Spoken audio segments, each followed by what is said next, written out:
وقت بدلا بدل گئی دنیا، وقت بدلا بدل گئی دنیا، چال موقع پہ چل گئی دنیا۔ ہم رہے بیٹھے خیال منزل پر، دور کو سو نکل گئی دنیا۔ اور ہر دور میں فریب کے عنوان بدل گئے، ہر دور میں فریب کے عنوان بدل گئے۔ شعلوں سے جو بچے تھے وہ شبنم سے جل گئے، اور پانی کا انتظار ہی کرتی رہی زمین، بادل سمندروں پہ برس کر نکل گئے۔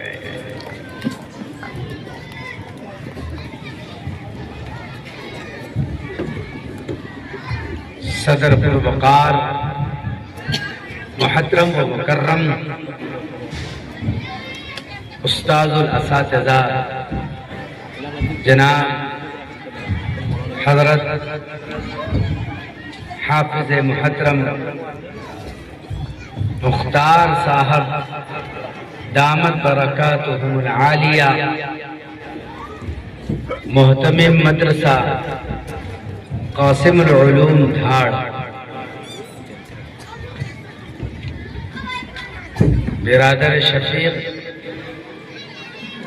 مولانا محمد شعیب،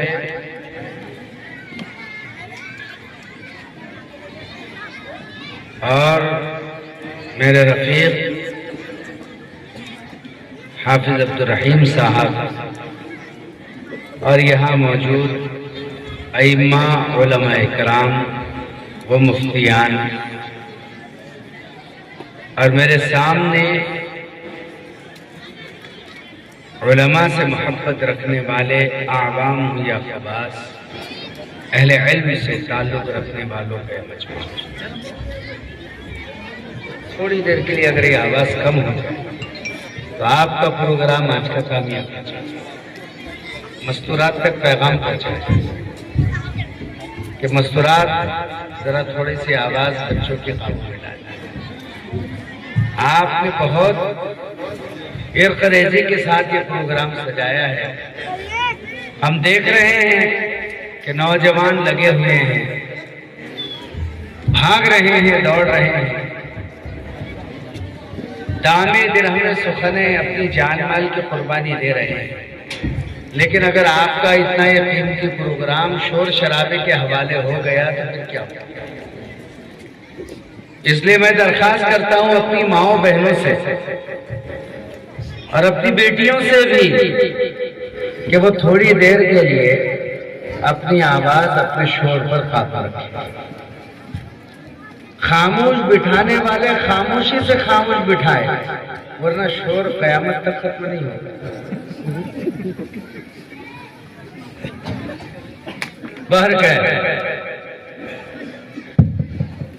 آج سرزمین دھامن گاؤں بڑے پر یہ ایک عظیم الشان اجلاس منعقد ہوا ہے۔ یہ اجلاس ہم میں سے ہر ایک کی آنکھ کو کھولنے کے لیے ہے، اور یہ بتانے کے لیے ہے کہ اے دنیا میں بسنے والوں اور رہنے والے انسانوں، سنو، تمہاری میری ہم میں سے ہر ایک کی کامیابی اور کامرانی دین سے لگ کر، دین سے مل کر یہ ہو سکتی ہے، دین سے جدا ہو کر کے کسی دنیا کے بسنے والے کو آدم علیہ السلام سے لے کر آج تک نہ کامیابی ملی ہے، اور نہ ہی تو قیامت کے دن کے طلوع ہونے والے سورج تک کامیابی مل سکتی ہے۔ نہ پہلے انسان کو ملی تھی، نہ آخری انسان کو ملے گی، نہ اگتے سورج کو ملی تھی، نہ ڈوبتے سورج کو ملے گی، نہ نبی اول آدم اول کو ملی تھی، اور نہ آخری انسان کو ملے گی۔ اگر ہر ایک کو کامیابی ملی تھی اور ملے گی تو وہ اس رب کے دین کے ذریعے ملے گی جس کا نام اسلام ہے، اور اس اسلام کے ماننے والوں کو مسلمان کہا جاتا ہے، جس کا نام ایمان ہے، اور اس ایمان کے ماننے والوں کو مومنین کہا جاتا ہے۔ یہ دو ضابطے ہیں آپ کی زندگی کے، اور یہ دو ضابطے ہیں میری زندگی کے۔ ان دو ضابطوں کے بغیر ہم میں سے ہر ایک نیرا تھا، نیرا ہے ناقص تھا، ناقص ہے اور ناقص ہی رہے گا۔ بزرگ عزیزوں، بڑے قابل احترام میرے دینی بھائیوں، دو چیزیں ہوتی ہیں، ایک ہے تفسیر قرآن، دوسرا ہے تصحیح قرآن۔ دو لفظ آپ دھیان رکھیں گے، یہ دو لفظ اگر آپ پکڑ کر کے چلیں گے تو آپ کا میرا ہمارا سب کا بیٹھنا اصول ہے۔ او بڑے بھائیوں، یہ دو لفظ پکڑیں گے، ذرا بولو نا یار، پھر تم تو ایسا بیٹھے کہ تم میرے مہمان ہیں، میں تمہارا نہیں۔ نمبر ایک تفسیر قرآن، بولیے۔ نمبر دو تصحیح قرآن۔ تفسیر قرآن کا مطلب یہ ہے کہ ایک ایک پرزہ کھول کھول کر کے بتانا، اس کو تفسیر بولے، ٹھیک ہے۔ تصحیح کے معنی آتے ہیں کھڑا کھڑا، صاف صاف، سیدھا سیدھا، درست درست پڑھ پڑھ کے بتانا، اس کو بولیں گے تصحیح۔ یہ دونوں چیزیں انسان کی حیات اور زندگی کا جز ہے۔ تصحیح کو بھی نہیں چھوڑ سکتے، تفسیر کو بھی نہیں چھوڑ سکتے۔ تصحیح کو چھوڑو گے تو نماز درست نہیں، نماز کے اندر کی لائف درست نہیں۔ تفسیر کو چھوڑو گے تو نماز کے بعد کی لائف درست نہیں۔ تفسیر سے قرآن کو سمجھو گے، تصحیح سے رب کے فرمان کو سمجھو گے، اس سے ملان کو سمجھو گے۔ تصحیح کا تعلق نماز کے اندر سے ہے، تفسیر کا تعلق نماز کے باہر سے۔ مثلا اگر آپ کو سورۃ الفاتحہ کی تفسیر نہیں آتی، نماز آپ کی ہو جائے گی، لیکن آپ کو سورۃ الفاتحہ کی تفسیر نہیں معلوم، زندگی آپ کی بگڑ جائے گی۔ سمجھ رہے ہیں آپ؟ اس لیے زندگی میں جینے کے لیے تفسیر ضروری۔ کوئی اگر یہ کہتا ہے کہ تفسیر ضروری نہیں تو کائے سے لے گا تو رہبری، وہ ہمیں بتا دے بھائی۔ اگر کوئی یہ سمجھتا ہے کہ تفسیر قرآن زندگی کا حصہ نہیں تو اللہ اپنے نبی کو سورہ فرقان میں کیوں پھر فرما رہے ہیں وہ فسرنا کا تفسیرہ، کہ ہم کھول کھول کر کے بیان کریں گے آپ کے لیے اس کے ایک ایک آیت، ہم ان میں سے ہر ایک آیت کی تفسیر لے کر کے آئیں گے اور آپ اپنے امتیوں کو بتانا۔ قرآن کی تفسیر پر ہی ہمیں چلنا ہوگا، یہ پہلا قدم اٹھے گا۔ اس تفسیر کو سمجھنے کے لیے ہمیں حدیث کا سہارا لینا ہوگا، یہ ہمارا دوسرا قدم ہوگا، تب جا کر کے جنت کی رہنمائی ہمیں حاصل ہوگی۔ تو ایک ہے تفسیر قرآن، دوسرے ہے تصحیح قرآن، قرآن کا درست پڑھنا۔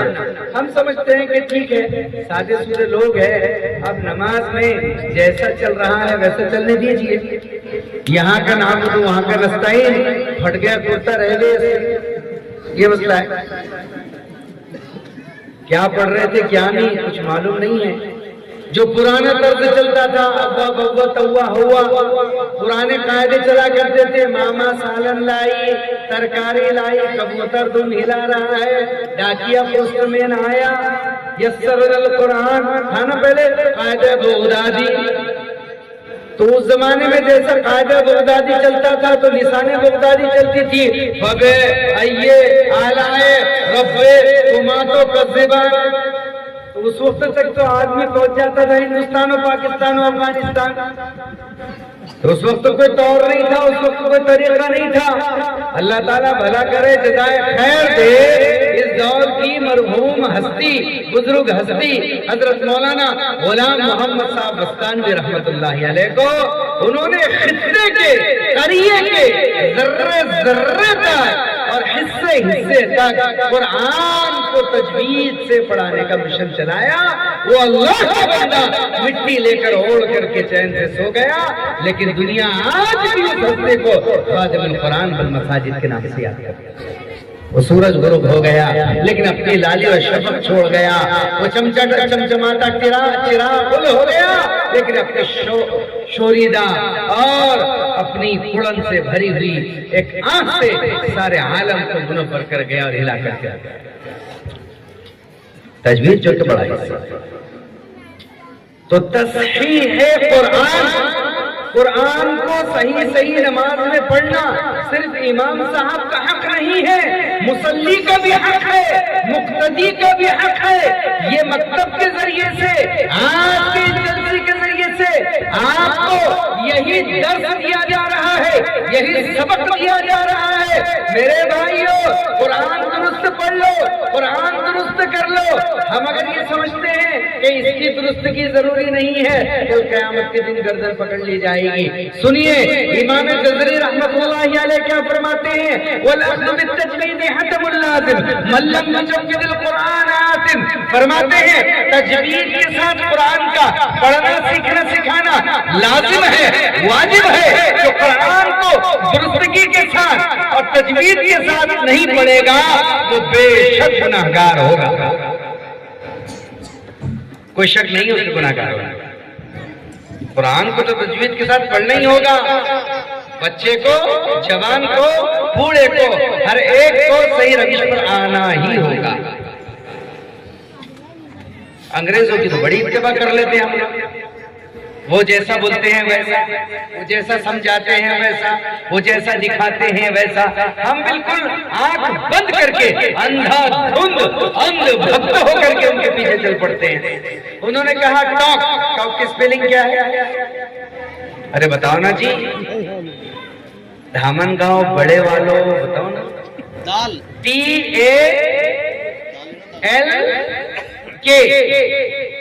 تو کیا ہے؟ اس کو ٹالک پڑھیں گے کہ ٹاک پڑھیں گے؟ آپ بولیں گے نہیں اس کو ٹاک پڑھو، میں سے آپ کو سمجھا دینا میں اچھے سے۔ ارے بھی اس میں ایل ہے، نہیں بولے ایل ہے مگر نہیں ہے، کون سا قاعدہ؟ ہمارے باپ کا قاعدہ ہے، سننا ہی پڑتا۔ وہ ٹال کو سب ٹاک پڑھتے ہیں۔ اسکول کے سپیلنگ کیا ہے؟ سی آ گیا، یہ سی آ گیا تو پھر اس میں ایچ آ گیا، وہ اسکول کے بجائے اسکول دکھتا ہے۔ نہیں اسکول نہیں پڑھ سکتے تو اسکول ہی پڑھنا پڑے گا۔ ارے اس میں ایچ ہے نا بابا، نہیں ہائی تو نہیں ہے، بولے کیوں؟ بولے انہوں نے اباؤں نے بولے، جیسے انگریزوں نے کہا اس کو لے لیا۔ نالج شروع میں کیا آتا ہے کہ اب یہ کون سے قاعدہ ہے؟ اب ہم تو کہیں گے کہ نالج کو کہ نالج کو کیا کہیں گے؟ بولے شن، بولے شن کرنا پڑے گا۔ کیا تماشا، وہ جیسا کہیں گے ہم ویسا کریں گے۔ انگریزوں کی اتباع کی جا سکتی ہے، انگریزی کی اتباع کی جا سکتی ہے، لیکن وہ قرآن جو مسلم ہے، وہ فرمان جو مسلم ہے، وہ جو رب کا قرآن جو مسلم ہے اور اس کی زبان جو مسلم ہے، اس کا اتباع نہیں کیا جا سکتا، اس کو سوچا نہیں جا سکتا۔ ایک مرتبہ میں میرے ایک ساتھی کے ساتھ، ایک گاڑی آئی تھی اس زمانے میں بجاج ڈسکور، اس کے میرا خیال سے 3 کے بجائے 4 گیئر، وہاں کھڑے تھے، نیلی نیلی گاڑی تھی۔ تو ایک صاحب آئے، ان کی گاڑی تھی، کہا بولے حضرت ذرا جی، ویسے ہی دیکھتے ہوئے کھڑے ہو گئے تو میں نے کہا بہت اچھی ماشاءاللہ تو گاڑی ہے۔ تو میں نے کہا کیا یہ بجاج ڈسکور ہے نا؟ بولے مولانا صاحب بجاج ڈسکور نہیں، بجاج ڈسکور۔ اس نے تو بہت بڑا بتا دیا پاور۔ بولے مولانا صاحب بجاج ڈسکور نہیں، بجاج ڈسکور۔ میں نے بولا انہوں نے بہت، بولے ہر چیز کا ایک تلفظ ہوتا ہے، بولے ڈسکور لفظ ہے بولے۔ میں نے کہا اچھا بہت بڑی بات ہے، بہت بڑی بات ہے۔ تو میرے پاس بھی موبائل تھا، کبھی کبھی کبے کا بیٹھنا ڈالی کا ٹوٹنا ایسا واقعہ بن جاتا ہے، آدمی سوچتا بھی نہیں۔ پتلا سا موبائل تھا، میں نے بھی نکالا اور کھیلنا شروع کر دیا، اتنی دیر میں گئے نہیں تھے۔ بولے مول صاحب آپ کے پاس تو اچھا موبائل دکھ رہا ہے۔ میں نے کہا ہاں۔ بولے کون سا؟ میں نے کہا سونی ایکسپیریا۔ میں نے کہا سونی ایکسپیریا۔ میں نے کہا آپ انگریزی میں بہت زیادہ نکات اور اس کی باریکیوں پر دھیان رکھے ہوئے ہیں. میں نے کہا آپ کی عربی کا کیا حال ہے حضور؟ میں پوچھ سکتا ہوں عربی کا کیا حال ہے؟ عربی بھی اپنی اچھی ہے. میں نے کہا آپ سورۃ الفاتحہ پڑھتے ہیں، سنا سکتے ہیں؟ میں نے کہا میرے کو انگریزی سے آپ کے اعتراض نہیں ہے، لیکن ساتھ میں یہ اعتراض ہے کہ آپ کی عربی بھی ایسی ہے ہی کہ نہیں جس اعتبار سے مسلمان ہونے کا دعویٰ کرتے ہیں اس اعتبار سے کچھ ہے. میں نے کہا سورۃ فاتحہ سنائیں گے اگر آپ کو ناراضی نہ ہو. انہوں نے کہا کیوں نہیں؟ بولے الحمدللہ رب العالمین الرحمن الرحیم پوری پڑھی انہوں نے. میں نے کہا ترجمہ بول سکتے ہیں؟ بولے کیوں نہیں؟ بولے تمام تعریفیں اس پروردگار کے لیے ہیں جو سارے عالموں کا رب ہے. میں نے کہا یہ ترجمہ تو ہے ہی نہیں، غلط پڑھ رہے ہیں، ہو ہی نہیں سکتا ترجمہ. ارے میں بولے قرآن میں بتا دیتا ترجمے کے، آپ کہیں گے تو میں بولے ابھی اس پر نکال دیتا ہوں، کیا کہتے ہیں اس کو، گوگل پر یوٹیوب پر نکال کر کے میں دکھلا دوں آپ کو. میں نے کہا دکھلائیے، تو انہوں نے دکھایا یہی ہے. میں نے کہا یہ ترجمہ تو ہو ہی نہیں سکتا. بولے ابھی اس کا مطلب ہے آپ کو کچھ نہیں آتا. میں نے کہا یہ ترجمہ الحمدللہ رب العالمین کا ہے کہ تمام تعریف اس اللہ کے لیے ہے جو سارے عالموں کا رب ہے. آپ جو پڑھ رہے ہیں اس کا نہیں ہے. بولے میں بھی تو یہی پڑھ رہا ہوں. میں نے کہا آپ پڑھ رہے ہیں الحمدللہ رب العالمین، آپ چھوٹی ہے سے پڑھ رہے ہیں. قرآن چھوٹی بڑی ہے سے بتا رہا ہے. قرآن جس ہے کے بارے میں کہہ رہا ہے وہ حلق کے اندرونی حصے سے نکلتی ہے. آپ جو ہے سے پڑھ رہے ہیں وہ حلق کے اوپر کے حصے سے نکلتا ہے. اوپر سے ہاں نکلتی ہے، اندر سے ہاں نکلتی ہے. یہ ہاں ہاں عین غین فا قاف کاف یہ کوئی چھوٹی موٹی چیزیں نہیں ہیں. ذرا سا ادھر کا ادھر ہو گیا تو کہیں کی ماتی کہیں کروڑا بھانوتی نے کنبا جوڑا ہو گیا. اگر آپ نے قرآن کریم میں کسی جگہ بڑے قاف کے جگہ چھوٹا کاف پڑھ دیا تو ستیاناش، سروناش، بیڑا غرق، اندھے بہرے، مادرزاد، لنگڑے، لولو کا جو ہے تو قافلہ ہو جائے گا. وہ کب ادھر لڑک جائیں گے، کب ادھر لڑک جائیں گے، کچھ کہا نہیں جا سکتا. قرآن کریم کہتا ہے الا من جاء بقلب سلیم.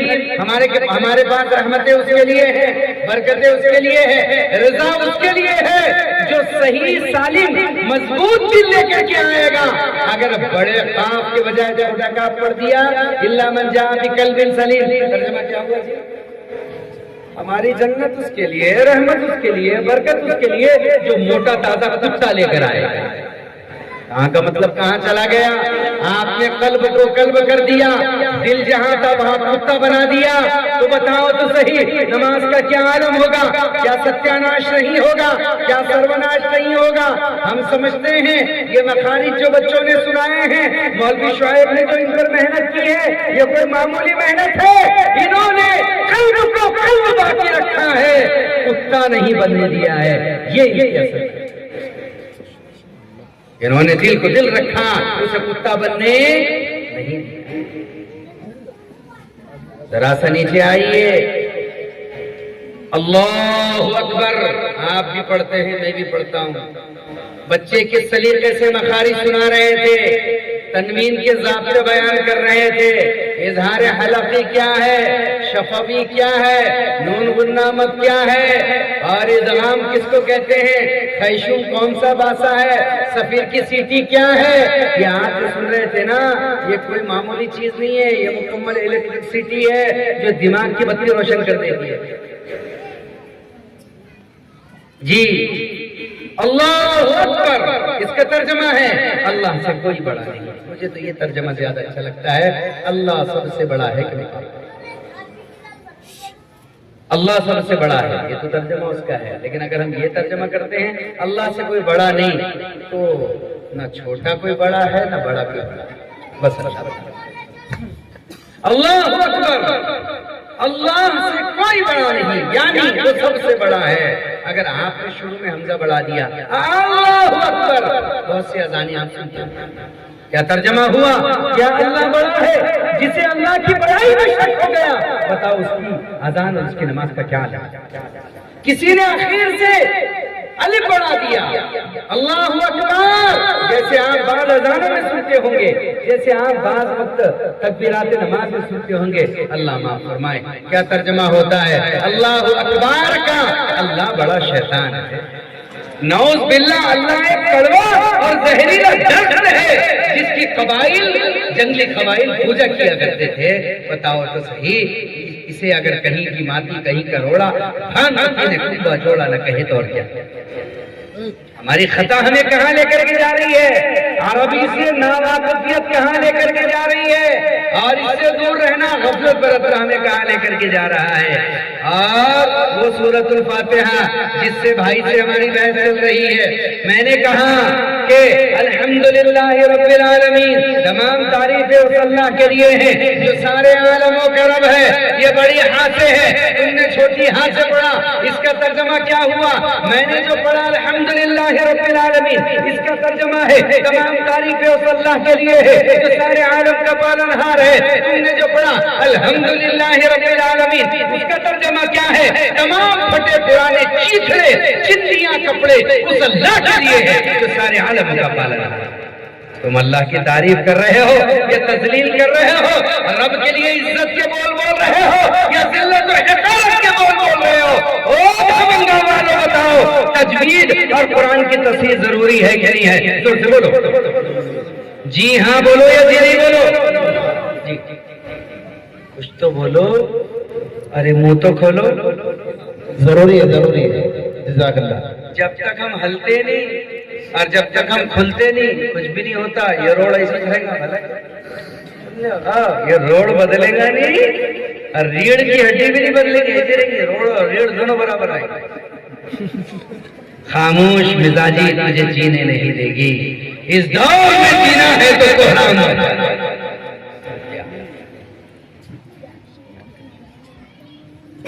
اس لیے کم سے کم زمانے کی چال کے ساتھ چال ملا کر کے چلنا سیکھ لیے. وقت کی چال سے چال ملا کر کے چلیے، کوئی آپ کے ساتھ چال نہیں چل پائے. جی ہاں، اس لیے میں کہہ رہا ہوں کہ بولیے قرآن کو درست پڑھنا ضروری ہے یا نہیں ہے؟ یہ بات بھی بیداری کی ماشاء اللہ. آپ درود شریف پڑھتے ہیں روزانہ؟ اللهم صل على محمد وعلى آل محمد كما صليت على إبراهيم وعلى آل إبراهيم إنك حميد مجيد. ترجمہ، اے اللہ درود و رحمت کاملہ نازل فرما محمد رسول اللہ صلی اللہ علیہ وسلم پر، آپ کی آل و اولاد پر، جیسے کہ آپ نے درود و رحمت و برکت. خلاصہ ترجمہ نازل فرمائی تھی ابراہیم علیہ السلام کی اولاد.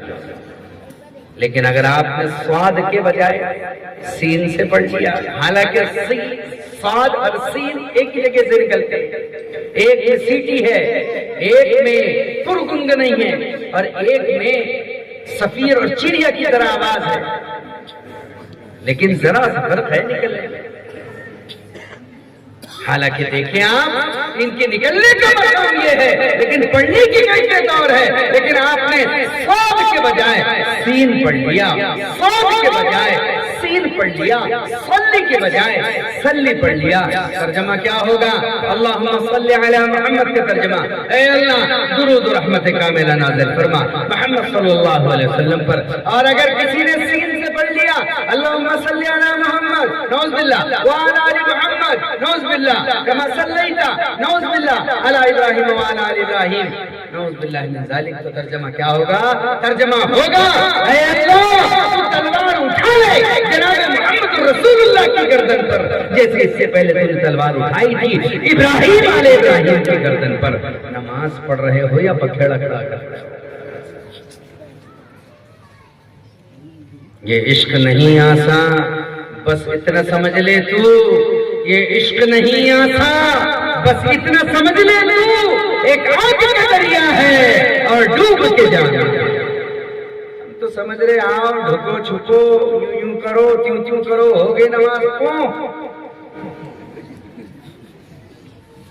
اسی لیے تو امام لوگوں کو ہلکے میں لے لیا ہم نے